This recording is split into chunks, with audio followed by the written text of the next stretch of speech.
జై శ్రీమన్నారాయణ. భగవద్బంధులారా, ఈరోజు మంచి విషయం. నేల మీద ఏమీ లేకుండా ఎందుకు కూర్చొనరాదు?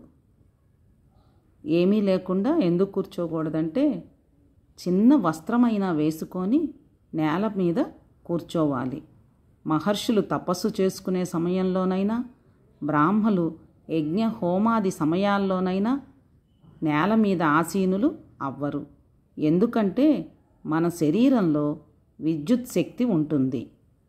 ఆ శక్తే మనల్ని నడిపిస్తుంది. భూమికి ఆకర్షణ శక్తి ఎక్కువ.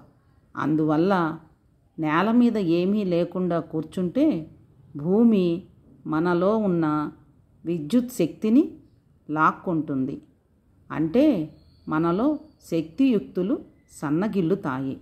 అందువల్ల భోజనం చేసేటప్పుడు కానీ, నిద్రపోయేటప్పుడు కానీ, పూజ చేసేటప్పుడు కానీ కటిక నేల మీద కూర్చొని చేయకూడదని మన పెద్దలు చెప్పారు.